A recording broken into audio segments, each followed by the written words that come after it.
nandritra iny fandokoafana tamin'ny fomba ofisialy ny fivoriam-be fa 2020 ny parlementa francophone uniano dia nisy ny minitra fohy nentina indrindra natsiarovana ireo namoneny sy ireo naratra nandritra ny asa fampiroroana izay niseho tetsy Mahamasina ny aliny 20 jona lasa teo. Nanameloka ny asa fampiroroana nitranga teto Madagasikara nandritra fetim-pirenena 20 jona lasa teo ny filohan'ny APF Andriamatoa Obamnako Njanlan Njoko tao anatin'ny kabariny. Nanokana minitra fohy fahatsiarovana ny maty sy ny naratra tao anatin'ny raharaha iny Andriamatoa Njanlan Njoko tao anatin'ny lanonam-panokafana fivoriam-be faha 20 ny parlementa francophone. Mesdames et messieurs, je voudrais aussi, dans un élan de solidarité, profiter de cette occasion pour exprimer en mon nom personnel et au nom de tous les parlementaires francophones des mots de ma profonde sympathie à l'endroit de tout le peuple malgache.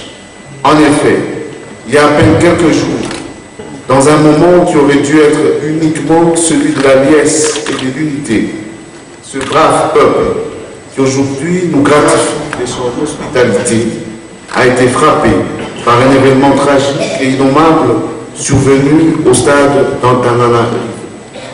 Mifototra amin'ny lohahevitra hoe fitombon'ny toe-karena rajariny fampandrosoana tompony andraikitra fepetra amin'ny filaminana maneran-tany sy amin'ny tany mampiasa ny teny frantsay ny fivoriana faha 20 ny APF. Ny filohan'ny APF dia nametraka mazava-dehibe io lohahevitra io namarany fa ny fisian'ny fitsinjarana arena rajariny dia fototry ny fiarahana miaraka.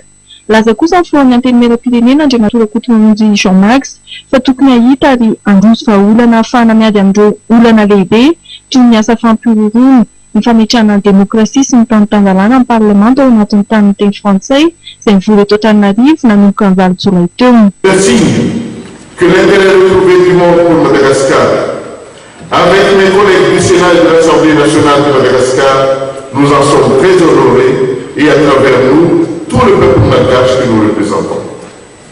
C'est un message fort de l'élan de solidarité francophone dont nos populations ont tant besoin. Nous devons en particulier au président Léopold Sédar Senghor, le maître mot fondateur de notre Assemblée, lorsqu'il avait dit ceci en février 1966, il y a de cela un demi-siècle. Ce sont les peuples qui, par l'intermédiaire de leurs élus, pousseront les gouvernements à aller de l'avant.